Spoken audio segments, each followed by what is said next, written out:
You're in this depression from your mother. Sounds like you got paranoia from your friend dying and stuff. What was the ultimate outcome of this situation? Like, what happened? I had a penthouse in a building called Oceania I lived on in Sunny Isles, Florida. The first big, beautiful, condos that went up on Sunny Isles Beach, they were like mind-blowingly beautiful. And so I bought in there pre-construction, then I lived in there for years. So I abandoned my business. I'm hiding in Vegas. And then when I came back, my entire home got robbed. Like I spent $1 million decorating my home, my 1-bedroom home in Florida. My whole place got robbed, and I got really scared that the people were after me more. So I walked away from my apartment. Like I just let them take it, even though it had so much equity. I was Mm-hmm. very fucked up. And since my mom was dead, there was no one to look out for me, no one who I would listen to or anything. My father, Ron Itzler, was dating the hot women from the country club, and all of a sudden he didn't even act like my dad anymore. It was very fucked up. I was on my own and I was spiraling. Okay, so I lost that business. I put together a business plan. Well, I moved to New York. I still had a couple $100,000, which I felt like was nothing. Like I was so broke. But I moved into Trump Park on 59th Street and Central Park South in New York City, 6th Avenue. You know the building Trump Park by any chance? I think the first building that Donald Trump did in New York was called Trump Tower. The second Okay. building he did in New York was called Trump Park. Tony Bennett lived in my building. Marla Maples lived in my building. Pretty badass Okay. building. So I moved into Trump Park. I rented an apartment. Um, there was this guy I was good friends with called Chris Pacello, who had the hottest club in the world called Liquid. And he was dating Madonna at the time. And Chris Pacello put me together with one of his Staten Island friends, one of his gangster friends that now ran a brokerage firm in New York. This guy raised, I think, $2.2 million for this thing called First World Phone. And I was getting a salary of $2,500 a week as we were building it. We were having meetings in the chairman's office of an insurance company called AIG, one of the biggest insurance groups in the world. The guy's name was Coy Eklund. He was our chairman of this company we're building. So we were going to do one of those Wolf of Wall Street plays.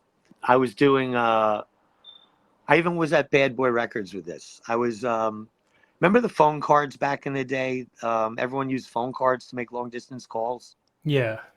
So I came up with this concept that whenever anyone would buy a CD, that whatever that CD costs, like $12, $15, $16, everyone would get a free calling card for much more than the CD cost.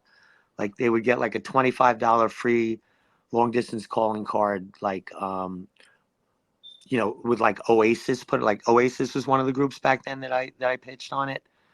It would have the front and back a collector's item, but it would be a $25 calling card that they Yeah. would get for free anytime they bought a CD, and the purpose would be to move more CDs, you know? So it was a pretty hot concept. I raised money for it.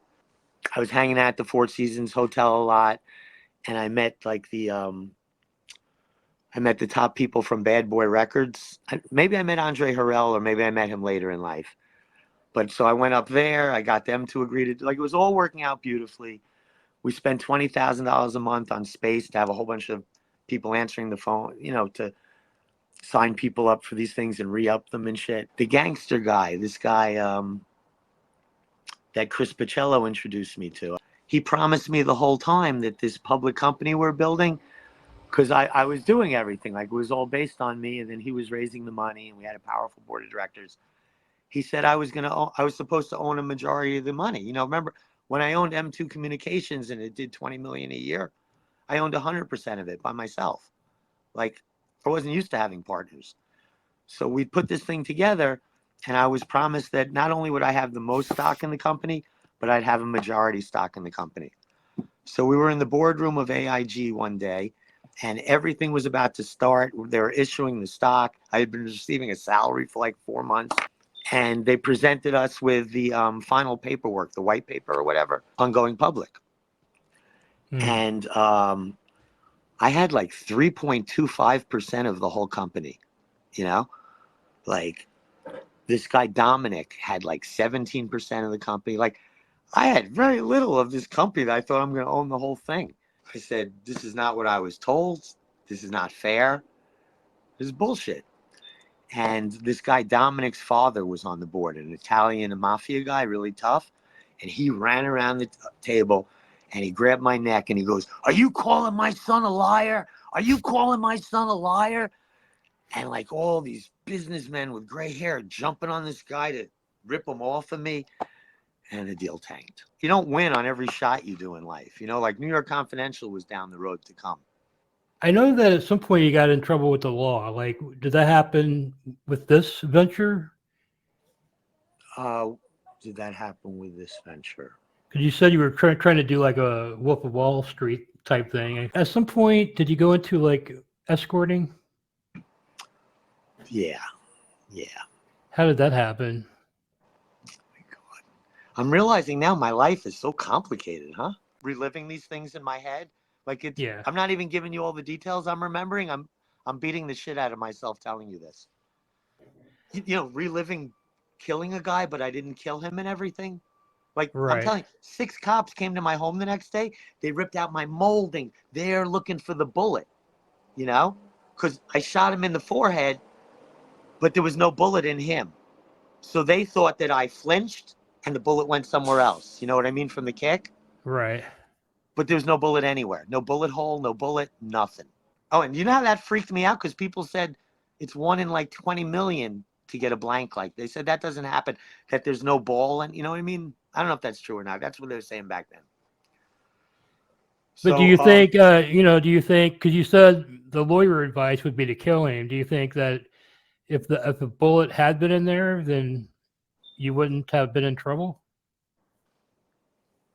wow, great question. If the bullet had been in there, then he would have died. If he would have died, it would have only been my side of the story, but I would have killed a person, which I can't live with. It would have destroyed Right. me. I literally have never punched anyone in my life, like seriously punched anyone. Like I wrestled in high school. I'll wrestle. I don't hurt people.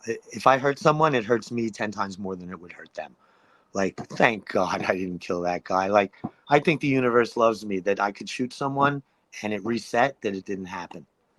Or Right. however you would describe that. It was a miracle.